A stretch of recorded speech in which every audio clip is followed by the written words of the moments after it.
Bumalik sa alaala ng maraming Disney fans si Janela Salvador matapos niyang ipagdiwang ang 10-year milestone ng kanyang iconic rendition ng How Far I'll Go mula sa pelikulang Moana. Sa kanyang social media accounts, ibinahagi ni Janela ang mga larawan kung saan makikita siyang transformed bilang si Moana, kasabay ng pagpapalabas ng live-action adaptation ng Disney movie. Sa caption ng actress, hindi siya makapaniwala na 10 years na ang lumipas mula nang awitin niya ang soundtrack. Ayon kay Janela, hanggang ngayon ay patuloy pa rin niyang nararamdaman ang pagmamahal ng fans para sa kanyang version ng kanta. Sinabi rin niya na siya ay Moana at heart, forever and always. Noong November 2016, napili si Janela para kantahin ang How Far I'll Go para sa Philippine release ng animated film na Moana. Isa siya sa mga Southeast Asian artists na kinuhang mag-record ng localized versions ng signature song ng pelikula. Bilang bahagi ng promotion noon, nakasama rin ni Janela si Auli'i Cravalho, ang original voice actress ni Moana, kasama ang iba pang singers mula sa Southeast Asia na kumatawan sa kani-kanilang bansa.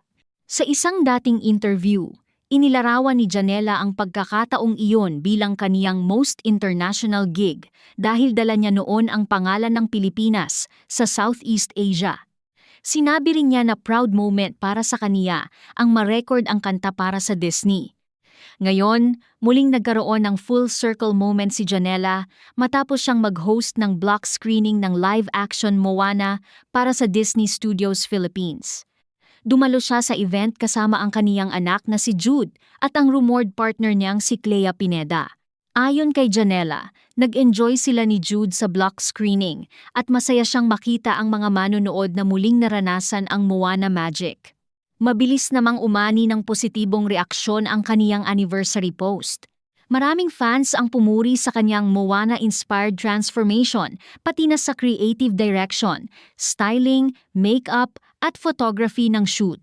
May mga netizens ding nagbalik tanaw sa impact ng kanyang How Far I'll Go rendition at sinabing hanggang ngayon ay iconic pa rin ang kanyang version para sa maraming Filipino fans. Samantala, kasabay ng pagbabalik ng Moana sa live-action version, may bagong artist naman na magdadala ng Filipino version ng kanta para sa bagong generation.